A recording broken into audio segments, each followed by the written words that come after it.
अस्सलाम वालेकुम। प्रोग्राम जुर्म अंजाम के साथ मैं हूं मुजाहिद शेख। आज के जुर्म अंजाम में हम आपको मुगलपुरा की हदूद में कत्ल की एक ऐसी वारदात की कहानी सुनाएंगे जिसको सुनकर और देखकर दिल दहल जाता है। मुगलपुरा के इलाके में एक सरकारी मुलाजम जो अपने बीवी बच्चों के साथ रहायश पजीर होता है, उसको वहाँ पर एक रिश्तेदार इसलिए बुलाता है अपनी बीवी के साथ कि कोई उनके दरमियान गलत फहमी है कि उसकी बीवी ने कोई बात की है जिसकी वो वजाहत चाहता है। मुलज़िमों के घर पर कई बार बुलाने पर वो मकतूला अपने शोहर ज़िया के साथ चली जाती है और अभी वो घर की दहलीज पर ही होते हैं कि उन मुलज़मान में से एक शख्स पिस्तौल निकालता है और गोली मारकर उस खातून को मौके पर ही कत्ल कर देता है। मामला क्या है कि ऐसी क्या बात उस खातून ने कर दी कि मुलजिम इतना तैश में आ गया कि किसी की जान ही ले ले। इस सारे हालात में, इस सारे वाक़यात में फिर पुलिस मुलव्वस होती है। ज़ाहिर है एक कत्ल की वारदात होती है, उस मकतूला का पोस्टमार्टम करवाया जाता है, 15 पे कॉल की जाती है, पुलिस आती है और 302 की दफ़ात के तहत मुकदमा दर्ज हो जाता है। मुलज़मान जो हैं वो पुलिस गिरफ़्तार भी कर लेती है। लेकिन इस सारे मामले में कहानी है क्या? उस मकतूला ने ऐसा क्या कह दिया कि उसको कत्ल कर दिया जाए? उस मकतूला के शोहर ने ऐसा क्या जुर्म ढाया कि उसकी बीवी को अपने घर की तलीस पर मुलज़मान कत्ल कर दे?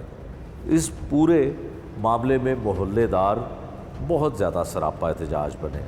मोहल्लेदारों का कहना था कि मकतूला यानी कि मरने वाली खातून इस कदर अच्छी थी, 18 बरस पहले उसकी शादी हुई और शादी के बाद जहाँ पर वो आके अपने बच्चों और शोहर के साथ रहती थी, उनके साथ खूनी रिश्ता तो उसका कोई नहीं था, लेकिन इतने करीबी ताल्लुकात हो गए कि किसी की वो बेटी थी, किसी की वो बहन थी और किसी की माँ भी बनी हुई थी। इतना प्यार, इतना खलूस उसके अंदर था कि लोगों को यकीन ही नहीं आता और लोग इस बात को मानने को तैयार नहीं हैं कि उसे किसी बात पे कत्ल किया जा सकता है। आज के प्रोग्राम में उन मोहल्लेदारों से जो ख़वातीन खून के आंसू रोती हैं उसके मरने पे, वो क्या कहती हैं वो भी आपको दिखाएंगे। लेकिन ये भी जानने की कोशिश करेंगे कि आखिरकार ऐसा क्या किया उस खातून ने कि किसी बात को लेकर कोई उसको कत्ल ही कर दे। क्या रिश्तेदारियों में खून सफ़ेद हो चुके वाली मिसाल है कि बात भी कोई नहीं, नौबत भी कोई नहीं, कोई झगड़ा भी नहीं, कोई तल्ख कलामी भी नहीं? फिर क्या हुआ? ये हम मकतूला के लवाहिकीन और मोहल्लेदारों की ज़ुबानी आपको आज के इस प्रोग्राम में दिखाएंगे।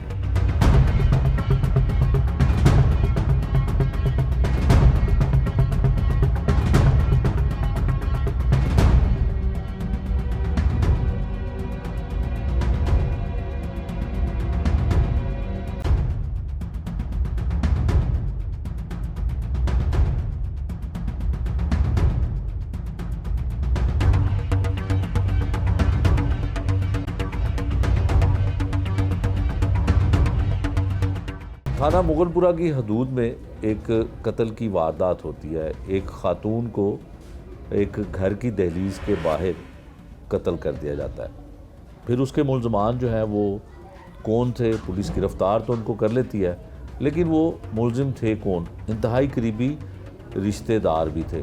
मकतूला की जो करीबी रिश्तेदारी थी, कातिल कौन था, कत्ल की वजह क्या बनी और ख़ातून को ही गोली मार के क्यों कत्ल किया गया, ये हम जो मकतूला के शोहर हैं और इस मुकदमे के, इस FIR के जो मुद्दई हैं, उनसे जानते हैं कि ये वारदात कैसे हुई, कत्ल करने वाले कौन थे और कत्ल की वजह क्या बनी।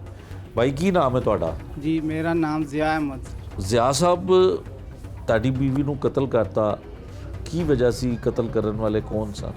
जी सारे मेरी फुफी दा मुंडा है, की नाम है ਉਹਦਾ? मोहम्मद शराज। अच्छा, उस तो बाद उसका बेटा है अब्दुल रहमान। ठीक है। ये शराज ने सर मैनू कहा कि तेरे घर वाले ने मेरे घर के बारे, बीवी के बारे कोई गल की है ਤੇ ਅਸੀਂ ਨਾ ਉਹਦੀ ਤਸਦੀਕ ਕਰਨੀ ਹੈ। ਤੁਹਾਨੂੰ ਕਿਹਾ ਮੈਨੂੰ ਮੁਲਜ਼ਮ ਕਿਹਾ ਨੇ? ਜੀ, ਜਿਹੜਾ ਮੁਲਜ਼ਮ ਹੈ ਜੀ ਫੋਨ ਤੇ ਸ਼ਰਾਬ, ਗੱਲ ਹੋਈ ਤੁਹਾਡੀ? ਫੋਨ ਤੇ ਮੈਸੇਜ ਵਿੱਚ ਵੀ ਮੇਰੇ ਕੋਲ ਰਿਕਾਰਡ ਹੈ। ਠੀਕ ਹੈ। ਔਰ ਇਹਨੇ ਫਿਰ ਸਰ ਮੇਰੇ ਕੋਈ ਇਹਨਾਂ ਘਰ ਨਾਲ ਪੁਰਾਣਾ ਝਗੜਾ ਸੀ? ਕੋਈ ਕਦੀ? ਝਗੜਾ ਨਹੀਂ ਸੀ ਮੇਰਾ ਸਾਰੇ ਦੇ ਨਾਲ। ਸਗੀ ਫੁੱਫੀ ਦਾ ਬੇਟਾ? ਸੱਕੀ ਫੁੱਫੀ ਨਾਲ ਮੇਰਾ ਜੀ ਬੇਟਾ ਹੈ ਅੱਛਾ। ਤੇ ਸੱਕੀ ਰਿਸ਼ਤੇਦਾਰੀ ਹੈ ਸਾਡੀ। ਤੇ ਇਹਨੇ ਸਰ ਇੱਕ ਵਜਬਾਤ ਬਣਾਈ ਹੈ ਕਿ ਤੇਰੀ ਬੀਵੀ ਨੇ ਕੋਈ ਗੱਲ ਕੀਤੀ ਹੈ, ਉਹਦੀ ਤਸਦੀਕ ਕਰਨੀ ਹੈ। ਠੀਕ ਹੈ। ਇਸ ਬੰਦੇ ਨੇ ਫਿਰ ਸਰ ਮੇਰੇ ਘਰ ਆਪਣਾ ਬੇਟਾ ਇੱਕ ਦਫਾ ਵੀ ਭੇਜਿਆ ਹੈ, ਅਬਦੁਰ ਰਹਿਮਾਨ, ਠੀਕ ਹੈ। ਜਿਹਨੇ ਗੋਲੀ ਮਾਰੀ ਹੈ। ਠੀਕ ਹੈ। ਉਸ ਤੋਂ ਬਾਅਦ ਦੁਬਾਰਾ ਫਿਰ ਭੇਜਿਆ ਹੈ।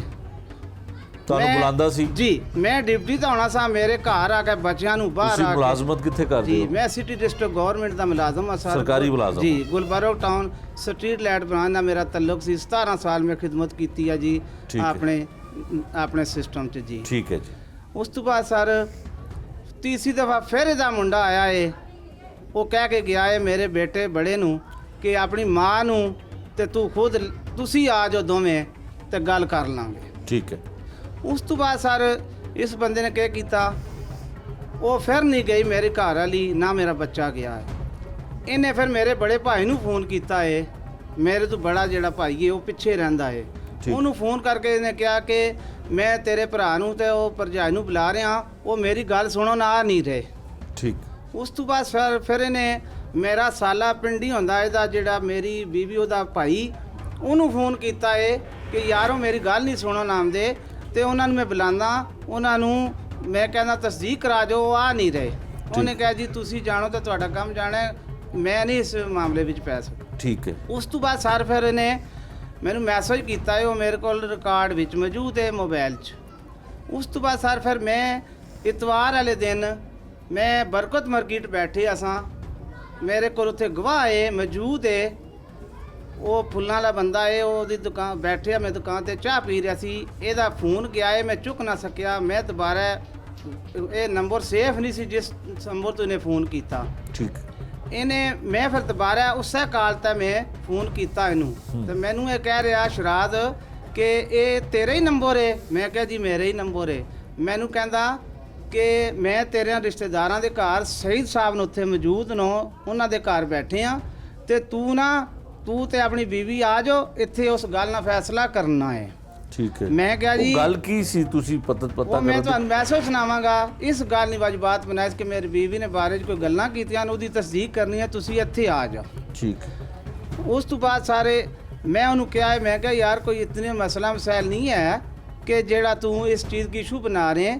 ਉਹਨੇ ਮੈਨੂੰ ਫੋਨ ਤੇ ਮੇਰੀ ਬੀਵੀ ਨੂੰ ਵੀ ਇੱਜ਼ਤ ਨੂੰ ਛਾਲਿਆ ਏ ਬਹੁਤ ਜ਼ਿਆਦਾ ਕਿਸਮ ਨਾਲ ਕਿ ਇਹ ਜਿਹੜੀ ਸੀ ਪਹਿਲਾਂ ਹੀ ਗਲਤ ਔਰਤ ਸੀ। ਉਹ ਮੇਰੀ ਬਰਦਾਸ਼ਤ ਤੋਂ ਉਹ ਚੀਜ਼ ਬਾਹਰ ਹੋਈ। ਇਹਨੇ ਜਿਸ ਟਾਈਮ ਇਹ ਗੱਲ ਕੀਤੀ, ਉਸ ਤੋਂ ਬਾਅਦ ਸਾਰੇ ਦਾ ਫੋਨ ਬੰਦ ਹੋਇਆ ਏ। ਮੈਂ ਆਪਣੀ ਬੀਵੀ ਨੂੰ ਫੋਨ ਕੀਤਾ ਕਿ ਮੈਂ ਕਿਹਾ ਉਹ ਫਲਾਣੀ ਜਗ੍ਹਾ ਤੇ ਬੈਠਾ ਏ ਤੇ ਤੂੰ ਉੱਥੇ ਪਹੁੰਚ ਚੱਲ ਤੇ ਗੱਲਬਾਤ ਕਰ ਲੈਣੀ ਆ। ਇਹ ਇੱਥੇ ਮੌਜੂਦ ਨੇ ਗਵਾਹ। ਜਿਸ ਟਾਈਮ ਮੇਰਾ ਫੋਨ ਆਇਆ, ਉਹ ਮੇਰੀ ਬੀਵੀ, ਸਾਡਾ ਸਿਸਟਮ ਵਿੱਚ ਕੋਈ ਨਹੀਂ ਸੀ ਹੈ ਕਿ ਅਸੀਂ ਇਹਦੇ ਨਾਲ ਕੋਈ ਲੜਾਈ ਝਗੜਾ। ਉਹਨੂੰ ਮੈਂ ਉੱਥੇ ਭੇਜਿਆ। ਜਿਸ ਟਾਈਮ ਉੱਥੇ ਪਹੁੰਚੀ, ਉਹਨੇ ਕਿਹਾ ਜੀ ਉਹ ਤਾਂ ਇੱਥੇ ਹੈ ਕੋਈ ਨਹੀਂ। ਮੈਂ ਕਿਹਾ ਤੂੰ ਇੱਥੇ ਹੀ ਬੈਠ ਜਾ, ਤੂੰ ਕਿਹੜਾ ਨਹੀਂ ਜਾਣਾ। ਜੀ ਠੀਕ ਹੈ ਸਰ। ਉਸ ਤੋਂ ਬਾਅਦ ਮੈਂ ਉੱਥੋਂ ਮੋਟਰਸਾਈਕਲ ਤੇ ਵਾਪਸ ਜਿਸ ਟਾਈਮ ਉਹਨਾਂ ਸਹੀਦ ਨੇ ਘਰ ਆਇਆ, ਮੇਰਾ ਮਾਮੂ ਲੱਗਦਾ ਹੈ ਰਿਸ਼ਤੇ 'ਚੋਂ ਵੀ, ਉਹਨਾਂ ਦੇ ਮੈਂ ਘਰ ਆਇਆ, ਬੀਵੀ ਮੇਰੀ ਉੱਥੇ ਹੀ ਬੈਠੀ ਸੀ। ਮੈਂ ਉਹਨਾਂ ਕੋਲ ਪੁੱਛਿਆ, ਮੈਂ ਕਿਹਾ ਉਹ ਕਿੱਧਰ ਗਿਆ ਹੈ? ਫੋਨ ਕੀਤਾ ਉਹਨੇ ਮੈਨੂੰ, ਤੇ ਉਹਨਾਂ ਨੇ ਮੈਨੂੰ ਅੱਗੂ ਇਹ ਕਿਹਾ ਕਿ ਤੇਰਾ ਫੋਨ ਆਇਆ ਏ ਤੇ ਫੋਨ ਗੱਲ ਕਰਨਾ ਬਾਹਰ ਚਲਾ ਗਿਆ ਹੈ। ਮੈਂ ਕਿਹਾ ਠੀਕ ਹੋ ਗਿਆ। ਮੈਂ ਕਿਹਾ ਕੋਈ ਤੁਹਾਡੇ ਸਾਹਮਣੇ ਉਹਨੇ ਕੋਈ ਗੱਲਬਾਤ ਕੀਤੀ? ਉਹਨਾਂ ਨੇ ਕਿਹਾ ਜੀ ਨਹੀਂ। ਮੈਂ ਆਪਣੀ ਬੀਵੀ ਨੂੰ ਲਿਆ ਏ, ਇਹ ਛੋਟਾ ਮਾਮਾ ਮੇਰਾ ਉਹ ਸਾਹਮਣੇ। ਠੀਕ ਹੈ।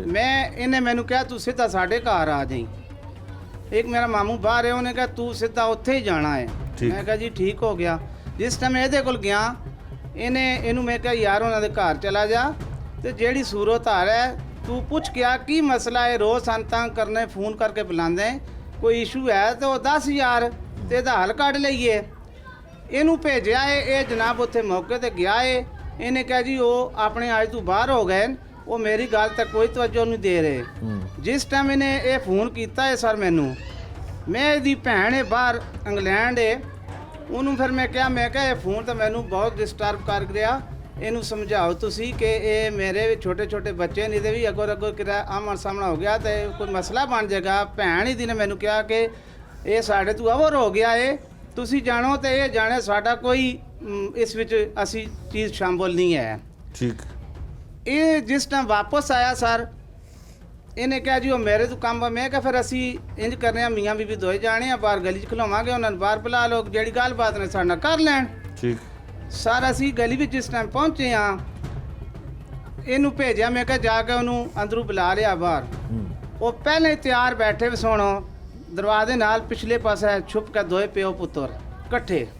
ਪਿਓ ਦਾ ਕੀ ਨਾਮ ਹੈ? ਪਿਓ ਦਾ ਮੁਹੰਮਦ ਸ਼ਰਾਜ਼ ਹੈ ਸ਼ਰਾਜ਼ ਹੈ ਤੇ ਬੇਟੇ ਦਾ ਅਬਦੁਰ ਰਹਿਮਾਨ ਹੈ। ਅਬਦੁਰ ਰਹਿਮਾਨ ਹੈ। ਅੱਛਾ, ਇਹ ਦੋਏ ਤਿਆਰੀ ਕਰਕੇ ਪਹਿਲੇ ਬੈਠੇ ਵੀ ਸੁਣ। ਕੀ ਤਿਆਰੀ ਕੀਤੀ ਸੀ? ਇਹਨਾਂ ਦੇ ਕੋਲ ਪਿਸਤੌਲ ਸੀ ਸਰ। ਅੱਛਾ। ਇਹਨਾਂ ਦੀ ਜੇਬ, ਇਸ ਮੁੰਡੇ ਨੇ ਪਿਸਤੌਲ ਆਪਣੇ ਅੰਦਰ ਰੱਖਿਆ ਸੀ। ਪਹਿਲੇ ਮੁੰਡਾ ਬਾਹਰ ਆਇਆ ਇਹ ਗੇਟ ਅੱਗੇ, ਮੈਂ ਕਿਹਾ ਤੂੰ ਆਪਣੇ ਵਾਲਦ ਨੂੰ ਭੇਜ, ਤੇਰੇ ਨਾਲ ਮੇਰਾ ਕੋਈ ਝਗੜਾ ਨਹੀਂ, ਨਾ ਕੋਈ ਲੜਾਈ ਆ, ਉਹਦੇ ਨਾਲ ਅਸੀਂ ਗੱਲ ਕਰਨੀ ਹੈ। ਠੀਕ ਹੈ। ਫਿਰ ਇਹਦਾ ਪਿਓ ਜਿਸ ਟਾਈਮ ਮੇਰੇ ਕੋਲ ਆਇਆ ਏ ਤੇ ਇਹਨੇ ਆਮਣੇ ਸੈਰ ਸਰ ਮੈਨੂੰ ਇਸ ਤੇ ਮੁੱਕਾ ਮਾਰਿਆ ਇੰਜ ਕਰਕੇ। ਅੱਛਾ। ਮੈਂ ਜਿਸ ਟਾਈਮ ਮੁੱਕਾ ਮਾਰਿਆ ਜੇ ਨਿਸ਼ਾਨ ਹੈ ਮੈਨੂੰ, ਮੈਂ ਉਸकी ਹੱਥ ਨਾਲ ਜਿਸ ਰਸਮਾ ਕੀਤਾ ਹੈ ਤਾਂ ਉਹਦਾ ਮੁੰਡਾ ਮੇਰੇ ਕੋਲ ਅੱਗੇ ਜਾ ਕੇ ਸਾਹਮਣੇ ਉੱਚੀ ਜਗ੍ਹਾ ਤੇ ਹੋ ਕੇ ਉਹਨੇ ਫਾਇਰਿੰਗ ਸ਼ੁਰੂ ਕਰਤੀ ਹੈ। ਅੱਛਾ। ਬੀਵੀ ਤੁਹਾਡੇ ਨਾਲ ਸੀ? ਬੀਵੀ ਮੇਰੇ ਨਾਲ ਸੀ, ਮੈਂ ਇੱਧਰ ਸਾਂ। ਉਹ ਜਿਸ ਟਾਈਮ ਦੁਨੀਆ ਵਿੱਚ ਹੋਰ ਵੀ ਬੰਦੇ ਵੀ ਪੰਜੀ ਖੜੇ ਵੇ ਸੁਣ ਸਾਰੇ ਦੇਖ ਰਹੇ, ਉਹਨਾਂ ਨੇ ਫਾਇਰਿੰਗ ਜਿਸ ਟਾਈਮ ਕੀਤੀ ਹੈ ਤੇ ਮੈਂ ਆਪਣੇ ਆਪ ਨੂੰ ਥੱਲੇ ਕਰਨ ਦੀ ਕੋਸ਼ਿਸ਼ ਕੀਤੀ ਹੈ, ਮੈਂ ਬਚ ਗਿਆ। दूसरा फिर ਕੀਤਾ सो वो मेरी बीवी की लगा। मैं उस साइड की बचा के थोड़ा जिहा परा होया जिस टाइम ते इस मामे दे घर में चला गया।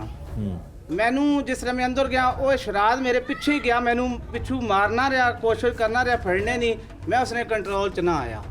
जिस टाइम मैं अंदर गया उन्हें बीबिया ने दरवाज़ा बंद करता ते वो दरवाजे की ठुटे मारना रहा कि इनू बाहर कड्डो। मैं सर अंदर ही रहा। बाद विच वो घरों क्या है कलैशनकोफ लैके आया। इस चीज़ नहीं मेरी मामी गवाह है, बेशक वो तस्दीक की जाए। उसकी बच्ची बाहर सी, जिस टाइम वो बाहर दोबारा दरवाज़ा बंद से निकलने की कोशिश की है तो उन्होंने कहा जी कलैशनकोफ लैके आया सी तेनू मारन वास्ते। वो कलैशनकोफ भी इस कोल मौजूद है सर। उस तो बाद ये मामा मेरा छोटा गया, बाद उन्हें कहा जी तेरी बीवी नू फैर लग गया है। मैं फिर नहीं देखा, मैं कहा मैनू बाहर कड्डो। मैं जिसले गया ਤੇ ਦਰਵਾਜ਼ੇ ਕੇ ਡਿੱਗੀ ਵੀ ਸੀ। ਬੀਵੀ ਤੁਹਾਡੀ? ਬੀਵੀ ਮੇਰੀ। ਕਿੰਨੀ ਗੋਲੀਆਂ ਲੱਗੀਆਂ? ਇੱਕ ਗੋਲੀ ਲੱਗੀ ਹੈ ਸਾਰੂ, ਜਿਹੜੀ ਇੱਥੋਂ ਲੱਗੀ ਹੈ ਤੇ ਇੱਥੋਂ ਜਾ ਕੇ ਨਿਕਲੀ ਹੈ ਜੀ। ਦਿਲ ਤੋਂ ਨਿਕਲੀ? ਦਿਲ ਤੋਂ ਨਿਕਲੀ ਹੈ। ਬੀਵੀ ਡਿੱਗੀ ਵੀ ਸੀ, ਅੱਖਾਂ ਖੁੱਲੀਆਂ ਸੌਣ, ਸਾਹ ਆ ਰਿਹਾ ਸੀ ਤੇ ਖੂਨ ਵਹਿ ਰਿਹਾ ਸੀ। ਅੱਛਾ। ਤੇ ਮੈਂ ਉਹਦੇ ਅੰਜ ਹੱਥ ਥੱਲੇ ਰੱਖਿਆ ਏ, ਮੈਂ ਉਹਦੇ ਨਾਲ ਬਾਜ਼ਾਂ ਦੋ ਮਾਰੀਆਂ ਤੇ ਉਹ ਮੇਰੇ ਨਾਲ ਨਾ ਬੋਲ ਸਕੀ ਏ ਨਾ ਮੇਰੇ ਨਾਲੋਂ ਦੇਖ ਸਕੀ ਏ ਮੈਨੂੰ। ਤੇ ਉਸ ਤੋਂ ਬਾਅਦ ਅਸੀਂ ਐਂਬੂਲੈਂਸ ਨੂੰ ਬੁਲਾਇਆ। ਐਂਬੂਲੈਂਸ ਸਰ ਆਈਏ, ਅਸੀਂ ਉਹਨੂੰ ਮਿਊ ਹਸਪਤਾਲ ਲੈ ਗਏ ਆ। ਠੀਕ ਹੈ। ਪੁਲਿਸ ਨੂੰ ਕਾਲ ਨਹੀਂ ਕੀਤੀ? ਜੀ 15 ਤੇ ਕਾਲ ਕੀਤੀ ਹੈ, ਅਸੀਂ ਚਲੇ ਗਏ, ਪੁਲਿਸ ਬਾਅਦ ਵਿੱਚ ਆ ਗਈ ਹੈ ਜੀ। ਠੀਕ ਹੈ। ਉਸ ਤੋਂ ਬਾਅਦ ਸਰ ਉਹਨੇ ਮੇਰੇ ਤੇ ਪੂਰਾ ਹਮਲਾ ਕਰਨ ਦੀ ਕੋਸ਼ਿਸ਼ ਕੀਤੀ ਹੈ, ਲੇਕਿਨ ਮੈਨੂੰ ਅੱਲਾਹ ਤਾਲਾ ਔਰ ਉਹ ਗੱਲ ਕਿਹੜੀ ਸੀ? ਗੱਲ ਸਰ ਇਹੋ ਹੀ ਸੀ ਕਿ ਕਹਿੰਦਾ ਸੀ ਕੋਈ ਤੇਰੀ ਬੀਵੀ ਨੇ ਨਾ ਮੇਰੀ ਬੀਵੀ ਨੇ ਬਾਰੇ ਕੋਈ ਗੱਲ ਕੀਤੀ ਹੈ। ਉਹ ਐਸੀ ਕਿਹੜੀ ਗੱਲ ਹੋ ਗਈ ਬਸ ਸਰ ਕਿ ਬੰਦਾ ਕਤਲ ਕਰ ਦੇਵੇ? ਉਹਨੇ ਇਸ ਚੀਜ਼ ਨੂੰ ਤਾਂ ਦੇਖਿਆ ਹੀ ਕੋਈ ਨਹੀਂ ਸਰ ਕਿ ਇਹ ਮੇਰੇ ਰਿਸ਼ਤੇਦਾਰ ਨੂੰ ਜਾਂ ਕੋਈ ਇਹਨਾਂ ਨਾਲ ਮੇਰੇ ਕੋਈ ਗੱਲਬਾਤ ਕਰਨੀ ਹੈ। ਉਹਦੇ ਬਾਅਦ ਤੁਸੀਂ FIR ਦਰਜ ਕਰਵਾਈ? ਸਰ ਮੁਲਜ਼ਮ ਫੜੇ ਗਏ? ਮੁਲਜ਼ਮ ਜੀ ਦੋਏ ਫੜੇ ਬਨ ਸਰ, ਲੇਕਿਨ ਮੈਨੂੰ ਇੱਕ ਥੋੜੀ ਜੀ ਉਸ ਵਿੱਚ ਮੈਂ ਉਸ ਟਾਈਮ ਡਿਸਟਰਬ ਸਾਂ ਮੇਰੇ ਕੋਲੋਂ, ਕਿਉਂਕਿ ਮੇਰੇ ਮੁਜਰਮ ਇਹ ਦੋਏ ਨੇ ਸਰ। ਮੈਨੂੰ ਪਿਓ ਨੇ ਬੁਲਾਇਆ ਏ, ਦੋਵਾਂ ਨੇ ਪਲਾਨਿੰਗ ਕਰਕੇ ਮੈਨੂੰ ਤੇ ਮੇਰੀ ਬੀਵੀ ਨੂੰ ਕਤਲ ਕਰਨ ਦੀ ਸਾਜ਼ਿਸ਼ ਕੀਤੀ ਵੀ ਸੀ।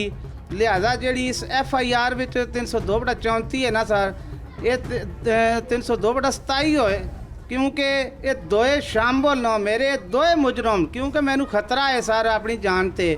ਅਗਰ ਇਹ ਬਾਹਰ ਆ ਗਿਆ ਨਹੀਂ, ਉਸ ਵਕਤ ਤੁਸੀਂ ਫਿਰ FIR ਕਿਉਂ ਠੀਕ ਨਹੀਂ ਲਿਖਵਾ ਸਕੇ? ਜੀ ਜਿਸ ਬੰਦਾ ਜਿਹੜਾ ਨਾਂ ਲਿਖਵਾ ਰਿਹਾ ਸੀ ਮੇਰਾ ਰਿਸ਼ਤੇਦਾਰ ਹੀ ਸੀ। ਕੁਝ ਗੱਲਾਂ ਜਿਹੜੀਆਂ ਨਾ ਸਰ ਉਹਨਾਂ ਕੋਲੋਂ ਨਹੀਂ ਸ਼ੇਅਰ ਹੋ, ਕੁਝ ਮੈਂ ਆਪਣੀ ਪ੍ਰੋਬਲਮ ਸਾਂ ਮੇਰੀ ਬੀਵੀ ਨੇ ਸਾਹਮਣੇ ਸਾਰਾ ਸਿਸਟਮ। ਠੀਕ ਹੈ। ਮੁਲਜ਼ਮ ਵੀ ਫੜੇ ਗਏ? ਪੁਲਿਸ ਨੇ ਦੋਨੋਂ ਮੁਲਜ਼ਮ ਫੜ ਲਏ? ਜੀ ਦੋਏ ਫੜ ਲਏ। ਕੀ ਚਾਹੁੰਦੇ ਹੋ? ਮੈਂ ਸਰ ਇਹ ਚਾਹੁੰਦਾ, ਉਸ ਤੋਂ ਬਾਅਦ ਇੱਕ ਹੋਰ ਮੇਰੀ ਯਾਰ ਦੇ ਇੱਕ ਦਾ ਬੇਟਾ ਬਾਹਰ ਹੈ ਥਾਈਲੈਂਡ, ਉਹ ਰਾਤ ਨੂੰ ਵਾਪਸ ਆ ਗਿਆ, ਮੈਨੂੰ ਪਤਾ ਲੱਗਾ ਕਿ ਕਰਾਚੀ ਪਹੁੰਚ ਗਿਆ। ਮੈਨੂੰ ਆਪਣੀ ਜਾਨ ਨਾਲ ਖਤਰਾ ਇਹ ਵੀ ਹੈ ਕਿ ਮੇਰੇ ਤੇ ਹਮਲਾ ਹੋ ਸਕਣਾ, ਕਿਉਂਕਿ ਮੈਂ ਆਪਣੀ ਬੀਵੀ ਨਾਲ ਮਦਈ ਹਾਂ ਸਰ ਮੈਨੂੰ ਬਹੁਤ ਡਰ ਖੌਫ ਹੈ ਕਿਉਂਕਿ ਸਾਡੀ ਇਹਨਾਂ ਨਾਲ ਦੁਸ਼ਮਣੀ ਕੋਈ ਨਹੀਂ ਸੀ। ਇਹਨਾਂ ਨੇ ਮੇਰੀ ਬੀਵੀ ਨੂੰ ਨਾ ਹੱਕ ਔਰ ਯਕੀਨ ਕਰੇ ਸਰ ਉਹਨੂੰ ਕਤਲ ਕੀਤਾ ਹੈ। ਕੋਈ ਉਹ ਬਿਲਕੁਲ ਅਸੀਂ ਕਿਸੇ ਚੀਜ਼ ਵਿੱਚ ਇਹਨਾਂ ਨਾਲ ਸ਼ਾਮਲ ਨਹੀਂ ਸੀ। ਮੈਨੂੰ ਹੁਣ ਇਹ ਆਪਣੀ ਜਾਨ ਤੇ ਡਰ ਹੈ। ਮੈਂ ਸਰ ਬਾਹਰ ਨਹੀਂ ਜਾ ਰਿਹਾ। ਮੈਂ ਮਦਈ ਹਾਂ ਆਪਣੀ ਬੀਵੀ ਨਾਲ ਕਿ ਉਹ ਮੁੰਡਾ ਇਹਨਾਂ ਦਾ ਅਰਜੈਂਟ ਬਾਹਰੋਂ ਆਇਆ ਹੈ ਔਰ ਮੇਰੀ ਜਾਨ ਨੂੰ ਖਤਰਾ ਹੈ ਕਿ ਸਰ ਇੱਕ ਤੇ ਇਹਨਾਂ ਦੋਵਾਂ ਨੂੰ ਜਿਹੜੀ ਹੈ ਫਾਂਸੀ ਦਿੱਤੀ ਜਾਏ कि मेरी बीवी ਨੂੰ बेगुनाह मारिया गया। मेरी वज़ीर आज़म शहबाज शरीफ साहब से, मेरी वज़ीर आला मरियम नवाज साहबा से, मेरी SHO, DSP, SP जितने भी अफीसर हैं, मैं सारी ज़िंदगी मैंने किसी से ना सर दुश्मनी की है, ना मेरा कोई रिकॉर्ड गंदा है। बेशक जहाँ से मर्जी आप चेक करवा सकते हैं। मैं सिर्फ मुझे इंसाफ चाहिए। कितने बच्चे ने? जी 5 बच्चे हैं सर मेरे। 5 बच्चे जी। सब तो वड्डी उम्र का केड़ा? जी वो सर 15 साल ना। 15 साल का। उस तो बाद है बेटी है मेरी। उस तो बाद सर इस तो एक छोटी बेटी है। फिर उस तो बाद 2 छोटे बेटे हैं जेड़े फिडोल पींदे सन। वो शौक नाल फिडोल ही पीने इतने दोए ते माँ सुबह उन्होंने फिडोल पिलांदी सी ते मैनू ये सर बहुत बड़ा मैनू इन्होंने धचका दिता है। मेरा कोई कसूर नहीं सी, मेरी कोई इन्हां नाल दुश्मनी नहीं सी, कोई मैं इन्हां नाल जुल्म नहीं सी कीते आ। मेरा महल्ले पूरे जो तस्दीक कर लो, मेरी गुलबरो टाउन तो 17 साल सर्विस चेक कर लो। मैं खिदमत ही वाम नहीं करना रहा, हर किसी नाल अच्छा तामन करना रहा। मेरी उस महल्ले जो तस्दीक कर लो। इस ना सर उस तो बाद एक और इशू है, ये अंदरों असला बरामद होया। पुलिस असला लैके गई है, सिर्फ उत्ते पिस्तौल शो कर रही है, कलाशनकोफ शो नहीं कर रही। उस तो बाद सारे दे अंदरों 2-3 जेड़ा फायर कीते जिस नालों उसका लाइसेंस नहीं सी है। इन्होंने सानू अंदर बनाने की कोशिश की सी कि मियाँ बीवी अंदर आ जाएंगे, असी इन्हों मार भी देंगे, असी इन्हों कहेंगे कि असी कहेंगे कि इन्होंने रिवाल्वर लिया सी जेड़ा सानू कतल करन लगे सन। असी अपने दफा वास्ते इन्हों कीता है। बिल्कुल ठीक है। बच्चियाँ छोटे बच्चे ने। जी सर। जिंदगी मुश्किल नहीं लग रही? सर जिंदगी ये इनसे पूछे, ये मेरी बेटी है। ये रात को 2 बजे कह रही थी अम्मा अम्मा पूछे इससे। रात को ये उठी है, जो दूसरी है वो कैसे हमारी मम्मा किधर है। मैंने कहा मम्मा इधर ही, आप फिक्र न करें, उनको अभी तक कोई पता नहीं है हमारी माँ दुनिया से चली गई है। वो छोटे जो माँ के पास होते थे दोनों, वो अभी तक मैं उधर छोड़ के आऊँगा अपनी माँ के पास। मेरी सास और मेरा जो ससुर है वो उनका कलेजा पटा हुआ है। जब उन्होंने देखा तो से गोली, ये पूरा सिस्टम ख़राब हो गया है, तो वो सारे उधर तड़फ रहे हैं, मैं इधर तड़फ रहा हूँ। बच्चों मेरे की ज़िंदगी ख़राब हो गई है। मैं मुलाजम था, मैं आप सोच रहा हूँ कि मैं मुलाजमत करूँगा या मैं बच्चों को देखूँगा। इन्होंने कोई दुश्मनी नहीं सी मेरी सर। मैनू ये भी डर है कि मैनू ये ख़त्म कर देंगे। लिहाजा मैनू वज़ीर आला मरियम साहबा से रिक्वेस्ट है, मैं उनकी 96H कोठी पे भी काम करता रहा हूँ, 180H पे भी काम किया, मैंने बड़ी खिदमत की है उन साहब की। रोडों पे भी लाइटें चलाई हैं। मैं कहता हूँ कि जब मैं उधर काम करूँगा मेरे बच्चों को ये ना कुछ कर जाएं या ये मुझे कुछ कर देंगे। मैं आखिरी इनका रह गया हूँ इनके सिर पे साया रखने के लिए। अगर ये मैं भी ना रहा तो ये किधर जाएंगे। मुझे ज़्यादा इंसाफ चाहिए, मुझे सिर्फ इंसाफ चाहिए। मुझे मेरी ज़िंदगी इन्होंने छीन ली है, मेरा दुनिया में कुछ नहीं। मुझे सिर्फ वज़ीर आज़म साहब से, वज़ीर आला साहब से, DSP, SP जो थाने वाले हैं सर। मैं एक और बात बताऊंगा आपको। जब ये पर्चा काट रहा था, ये इसका नाम मेरा ख्याल है वकास साहब हैं, ASI। एक बंदे ने उसके कान में आके कुछ बात की है, मैं उधर खड़ा था। जब ये दफ़ा लगाई हैं, ये दफ़ा 302 दोनों पे लगनी चाहिए, क्योंकि इन दोनों ने मुझे ब्लैकमेल करके बुलाया, फिर हमें कत्ल करने की कोशिश की। लिहाजा ये जो थाने वाले हैं, मुझे इन पे भी यकीन नहीं है, क्योंकि इन्होंने FIR जब मैं उधर SP साहब आए, मैंने कहा सर ये दहशतगर्द हैं, इसके पास असला है, इसको पकड़ें। ये आइंदा भी कोई हरकत करेगा इस और असला उन्होंने सर बरामद किया, वो असला गायब है। ये पुलिस वाले जो हैं ये सर किसी चक्कर में आए हुए हैं। यकीन करें, मैं बिल्कुल साफ बातें कर रहा हूँ, सच्ची कर रहा हूँ। ये दफ़ा जो हैं ये दोनों पे लगे हैं, क्योंकि ये दोनों मेरे मुजरिम हैं। ये ज़िली इंतज़ामिया लाहौर जो सड़कों पे शहर को रोशन करने के लिए लाइट्स भी चलाते हैं और बहुत सारी ड्यूटियां ये ज़िली इंतज़ामिया का मुलाजिम जो ज़िया है ये सर अंजाम देता रहा। वज़ीर आला पंजाब उनकी तरफ मुंतज़र है कि इसको इंसाफ मिले। मुलजिम पुलिस ने पकड़ लिया, इसमें कोई शक नहीं है कि मुलजिम को गिरफ़्तार कर लिया है। पुलिस अगर मुलजिम को गिरफ़्तार कर लेती है तो बहुत सारे इन्वेस्टिगेशन और ऑपरेशन के हवाले से अगर देखा जाए तो बहुत सारी गलतियां बीच में रह जाती हैं। जिस तरह से ये भाई कि जिसकी बीवी को उसके आंखों के सामने कत्ल कर दिया गया, वो किस तरह से FIR दुरुस्त करके लिखवा सकता है? वाक़या क्या हुआ उस वक्त, ज़ाहिर है पुलिस ने भी फौरी कानून के मुताबिक कार्रवाई करनी होती है, लेकिन जो मुद्दई होता है, जिसका प्यारा कोई दुनिया से चला जाता है, खुदा न खास्ता किसी के साथ ऐसा मामला हो जाए, तो फिर वो FIR उस तरह से दर्ज नहीं करवा पाता जो कानूनी तौर पे उसको आगे जाके मददगार उसके साबित हो। इसकी भी यही डिमांड है कि FIR में कुछ ऐसे मामला रह गए, ऐसी बातें रह गईं और दफ़ात उसमें शामिल होनी चाहिए थी। जो असला इस्तेमाल किया गया वो गैर कानूनी था, उसके साथ कलाशनकोव का भी इसने जिक्र किया है कि वो भी वहाँ से बरामद पुलिस ने किया, लेकिन पुलिस ने उस पर क्या कार्रवाई की है। दूसरी बड़ी बात यह है कि बीवी तो इसकी चली गई, बच्चों को दुनिया में छोड़ के, और माँ के बगैर बच्चों की क्या हालत होती है उसने अपने जज्बात के ज़रिए हमें बताया। लेकिन अब इसको ये ख़तरा है कि मुलजिम जो है वो इसकी जान को नुकसान ना पहुंचा दे। यकीनन पुलिस को इसके हवाले से भी कोई कानून के मुताबिक कार्रवाई करनी चाहिए। अब वो बेटी जिसने अपनी माँ को इस हालत में देखा, घर में सब कुछ काम काज करते हुए, इसकी स्कूल जाने की तैयारियाँ, घर में खाना खाने की तमाम त्यौहार इस बच्ची ने अपनी माँ के साथ गुजारे और देखे होंगे। अब ये बच्ची जब अपने आबाई शहर में उस माँ को दफन करके आई, लहद में उतार के आई, अब इसके क्या जज्बात हैं या ये अपनी माँ के लिए क्या कहना चाहती है, ये इसकी हम ज़ुबानी सुनते हैं। माइक दो। बेटा क्या नाम है आपका? रिदा बतूल। क्या नाम है? रिदा। रिदा। रिदा कितनी उम्र है आपकी? 14 साल। 14 साल। आप पढ़ती हो? जी। कौन सी क्लास में? 7। जब ये झगड़ा हुआ, कुछ पता है क्या हुआ था, आपको याद है? मैं गांव गई हुई थी। आप गांव गई हो तो मामा आपकी किसी से लड़ती थी? नहीं थी लड़ती। किसी से नहीं लड़ती थी। तो आपको क्या पता चला कि क्या हुआ? जो जिन्होंने मारा वो तो आपके पापा के भी रिश्तेदार हैं। क्या हुआ था, क्या पता चला आपको? मेरी मम्मा को उन्होंने घर बुलाए, फिर उन्होंने फायर किए। जब हमें ये पता चला हमारे पाँव से ज़मीन ही निकल गई थी।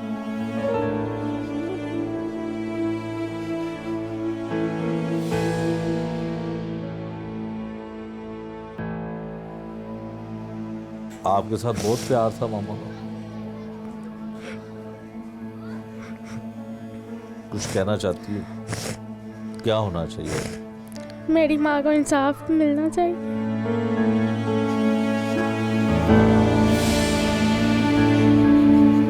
छोटे भाई हैं आपके? कितने? 2 भाई छोटे हैं आपसे? जी। कौन सी एज के, कितनी उम्र के? एक 7 साल का और एक 9 साल का। 7 साल का, एक 9। वो भी याद करते हैं? जी। उनको पता है वो गांव से आए नहीं है? उनको नहीं लेके। उनको नहीं लेके? उन्हें पता चल गया कि उनकी माँ की डेथ हो गई है? जी। अच्छा बेटा, इंसाफ इंशाल्लाह ज़रूर मिलेगा। ये वो बच्ची है, आप इसके कांपते हुए हाथ जो हैं और कपकपाते हुए होंठ जो हैं वो बयान नहीं कर सकते उस दुख को, उस दर्द को जो इसके अंदर है। यकीनन इससे ज़्यादा इससे बच्ची से पूछा भी नहीं जा सकता, शायद बता भी ना पाए।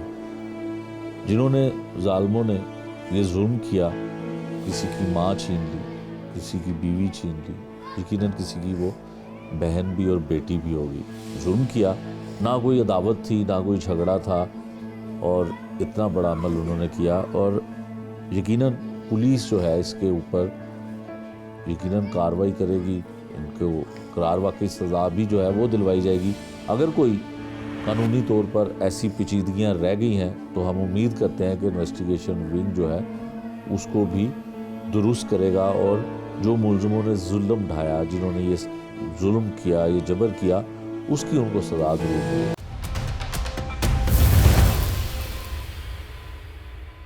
इस प्रोग्राम को रिकॉर्ड करने के लिए जब मैं यहाँ पे आया तो मोहल्लेदारों की बहुत बड़ी तादाद जो है वो हमारे साथ आई और हमें इस घर तक लेके आई जो मकतूला का घर था।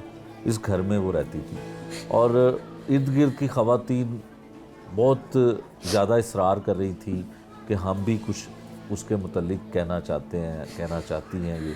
और हर ख़ातून, हर माँ, हर बहन ने यहाँ पे यही कहा कि जो मकतूला थी वो उनकी बेटी थी, वो उनकी बहन थी, और उनके साथ उसका इतना अच्छा बर्ताव था कि उनको ऐसे लगता है कि जैसे उनकी सगी बेटी, सगी बहन, सगी माँ जो है इस दुनिया से चली गई।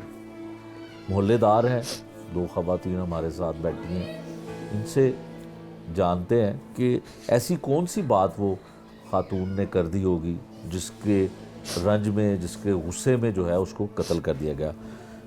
माँ जी, मरण वाली ਨੂੰ ਤੁਸੀਂ ਕਿੰਨੇ ਅਰਸੇ ਤੋਂ ਇੱਥੇ ਰਹਿ ਰਹੀ ਸੀ ਤੁਹਾਡੇ ਕੋਲ? 18 ਸਾਲ ਤੋਂ। 18 ਸਾਲ ਤੋਂ ਜੀ। ਕਿਸੇ ਨਾਲ ਉਹ ਇਸ ਤਰ੍ਹਾਂ ਕਰ ਸਕਦੀ ਸੀ? ਕੋਈ ਤਾਂ ਮੇਰੇ ਕੋਲ ਬੈਠੀ ਸੀ, ਮੈਨੂੰ 2-3 ਦਿਨ ਹੋ ਗਏ ਨੇ, ਰੋਜ਼ ਆ ਕੇ ਕਹਿੰਦੀ ਸੀ ਬਾਜੀ ਮੈਨੂੰ ਰੋਜ਼ ਬੁਲਾ ਰਹੇ ਨੇ। ਮੈਂ ਕਿਹਾ ਤੂੰ ਨਹੀਂ ਜਾਣਾ, ਕਿਸੇ ਦੇ ਬੂਹੇ ਤੇ ਨਹੀਂ ਜਾਣਾ, ਜੋ ਗੱਲ ਕਰਨੀ ਉਹਨਾਂ ਨੇ ਕਹਤੇ ਆ ਕੇ ਸਾਡੇ ਘਰ। ਕੀ ਕਹਿੰਦੇ ਸਨ, ਕੀ ਪੁੱਛਣਾ ਚਾਹਦੇ ਸਨ? ਐਸੀ ਕਿਹੜੀ ਗੱਲ ਸੀ? ਕੋਈ ਇੰਨੀ ਕੋਈ ਖਾਸ ਗੱਲ ਵੀ ਨਹੀਂ ਗਈ ਸੀ, ਕੋਈ ਇੰਨੀ ਖਾਸ ਗੱਲ ਨਹੀਂ ਸੀ। ਉਹ ਕਹਿੰਦੇ ਸੀ ਸਾਡੇ ਘਰ ਆਓ, ਅਸੀਂ ਕਿ ਘਰ ਨਾ ਜਾਈ, ਇੱਥੇ ਆ ਕੇ ਗੱਲ ਕਰਨ, ਸਾਰਿਆਂ ਦੇ ਸਾਹਮਣੇ ਗੱਲ ਕਰਨ। ਮੇਰੇ ਕੋਲ ਬੈਠੀ ਸੀ, ਫੋਨ ਆਇਆ, ਉੱਠ ਕੇ ਦੌੜੀ ਹੈ। ਮੈਂ ਕਿਹਾ ਕਿੱਧਰ ਜਾ ਰਹੀ ਹੈ? ਕਹਿੰਦੀ ਹੈ ਬਾਜੀ ਉਹ ਬਾਰ-ਬਾਰ ਜ਼ਿਆ ਨੂੰ ਬੁਲਾ ਰਹੇ ਨੇ, ਜ਼ਿਆ ਆ ਰਿਹਾ ਤੇ ਮੈਂ ਵੀ ਜਾ ਰਹੀ ਹਾਂ, ਮੈਂ ਤੈਨੂੰ ਆ ਕੇ ਦੱਸਣੀ ਆ ਕੀ ਗੱਲ ਹੈ। ਮੈਂ ਕਿਹਾ ਨਾ ਜਾ ਮਿਸਬਾ, ਮੈਂ ਉਹਦੇ ਪਿੱਛੇ ਦੌੜ ਕੇ ਆਈ ਹਾਂ, ਇੱਥੇ ਉਹਦਾ ਬੱਚਾ ਕੰਘੀ ਕਰ ਰਿਹਾ ਸੀ। ਮੈਂ ਜ਼ਰਾ ਮੇਰੀ ਤਬੀਅਤ ਸਹੀ ਨਹੀਂ, ਮੈਂ ਮੁਸ਼ਕਿਲਾਂ ਨਾਲ ਸੀੜੀਆਂ ਉਤਰੀਆਂ, ਮੈਂ ਥੱਲੇ ਆਈ ਹਾਂ ਤੇ ਮਿਸਬਾ ਨਹੀਂ ਸੀ ਹੈ। ਮੈਂ ਬੱਚੇ ਨੂੰ ਪੁੱਛਿਆ, ਕਹਿੰਦੇ ਅੰਮੀ ਬਾਹਰ ਗਈ ਹੈ। ਵਾਪਸ ਮੇਰੀ ਬੇਟੀ ਮੈਨੂੰ ਕਹਿੰਦੀ ਅੰਮੀ ਆ ਜਾ ਉੱਤੇ, ਬਾਜੀ ਪਤਾ ਨਹੀਂ ਬਾਹਰ ਉਹਨਾਂ ਦੇ ਘਰ ਚਲੀ ਗਈ ਹੋਣੀ ਹੈ। ਮੈਂ ਉੱਤੇ ਪਹੁੰਚੀ ਹਾਂ, ਸਾਡੀ ਹਮਸਾਈ ਬਾਜੀ ਆਈ ਹੈ, ਕਹਿੰਦੀ ਮਿਸਬਾ ਨੂੰ ਗੋਲੀਆਂ ਲੱਗ ਗਈਆਂ ਨੇ।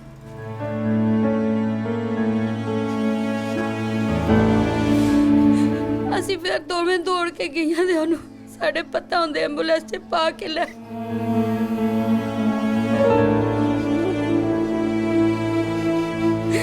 ਸਾਡੀ ਉੱਤੀ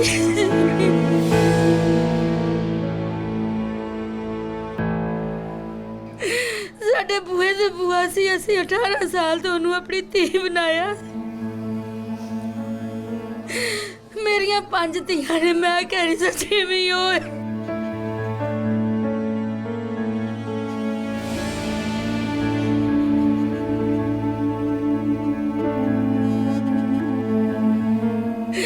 साड़ी बच्चे नूं इंसाफ मिलना चाहिए। ज़िया साडा भरा है, मेरिया बच्चियां फरियादा करदियां ने, सारिया मेरिया बच्चियां ने कहंदियां साडी वड्डी भैन टोरी निक्की वड्डी गल मेरे नाल आके करदी सी। उस टाइम भी मेरे कोल बैठी सी, मेरे कोल बुलाया उन्होंने, मैनू दस रही सी, कहती बाजी 2 दफा मुंडा आया बूहे ते बुलाने वास्ते।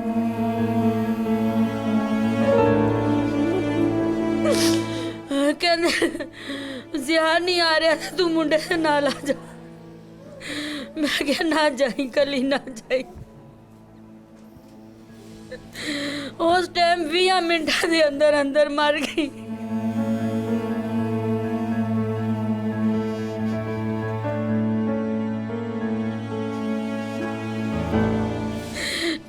20 मिनट लगे। ये किसी ऐसे शख्स के लिए आंसू निकलते हैं या किसी ऐसे प्यारे के लिए ये दर्द भरी आवाज़ निकलती है जो वाकई बहुत अच्छा हो। रिश्ता तो कोई नहीं था। साढ़े महल्ले च सारे लोगों ने पूछ लो, कदे किसी नाल उच्चा नहीं। हर बच्चे नाल बड़े नाल साढ़े महल्ले दे बच्चों नूं बुखार चढ़ गया, ना प्यार करदी सी।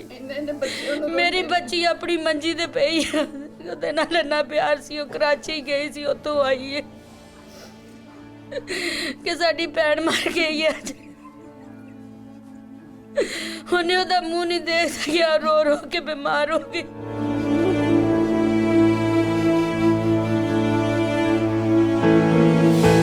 माजी अल्लाह ताला सबर दे। ये वो ना तो कोई इनके साथ खूनी रिश्ता नहीं था, ये मोहल्लेदार खातून है जो 18 साल से घर के साथ घर था और इतना ज़्यादा प्यार था कि 18 बरस जो इनके गुज़रे हैं उस दुख को, उस तकलीफ़ को जो है ना ये अपने जज्बात में बता रही थी।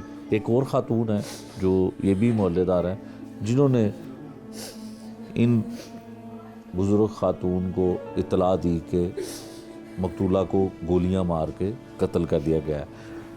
करके भी वज़ू करके ना तो मैं बाहर। आप भी इसी मोहल्ले में रहती हैं? जी, मेरा साथ वाला घर है। इसका दरवाज़ा खटका, मैं वज़ू करके बाहर देखा, मैंने देखा कौन है। एक बच्चा है शहजाद नाम का, इनके मामू का बेटा। वो कह रहा है बच्चे किधर है, मिसबा को गोली लग गई है, बच्चे किधर है, मिसबा को गोली लग गई है। मैंने वैसे ही दौड़ी में बाजी के घर गई, मैंने बाजी को बताया, बाजी मिसबा को गोली लगी। हम दोनों रोती रोती बाहर गए, सड़क की तरफ गए। हम बच्चों ने मैं आगे नहीं जाने दिया, हम दोनों बीमार थी। लोग बच्चों ने कहा आप जाओगी, बर्दाश्त नहीं कर पाओगी। हम फिर वापस आ गया, आके इधर रोती नहीं है। मेरा भाई हमसे देखा नहीं जाता, बच्चे नहीं देखे जाते, बच्चे नहीं देखे जाते, रोते। इन्हें इंसाफ मिलना चाहिए। ज़्यादती की है उन लोगों ने, बहुत ज़्यादती की है मुझे, बहुत ज़्यादती की है। अच्छा ये बताएं कि बार बार एक बात करते थे कि कोई बात करनी है आ जाएं, शोहर के साथ वो आ जाए। क्या ऐसी कोई बात वो कर सकती थी? आप इतने बरसों से आपके साथ वो रह रही थी, किसी को दुख? वो बच्चे हमने ये देखा है, वो जो बच्चे ने गोली मारी है वो बच्चा इधर से खाना खा के पला, इनके हाथ का खाना खा के पला। पता नहीं अब क्या हुआ है, हमें कुछ मालूम नहीं है क्या हुआ है। देखो ये बहुत बुरा हुआ है, हम नहीं बर्दाश्त कर सकते। हम बच्चों को देख के नहीं बर्दाश्त कर सकते। जो मैसेज आया वो जिया के पास है। हमारे भाई को बस इंसाफ मिलना चाहिए। इन बच्चों का कोई भी नहीं है उसके सिवा। बिल्कुल वो ठीक अपने है। बच्चों के सिवा एक मिनट भी नहीं रह सकती। इंसाफ का मुतालबा है जी। हर घर जहाँ पे जो मोहल्ले में रहने वाले, वो चाहे ख़वातीन हैं, चाहे वो मर्द हैं, चाहे वो बच्चे हैं, चाहे वो बुज़ुर्ग हैं, इंसाफ का मुतालबा करते हैं।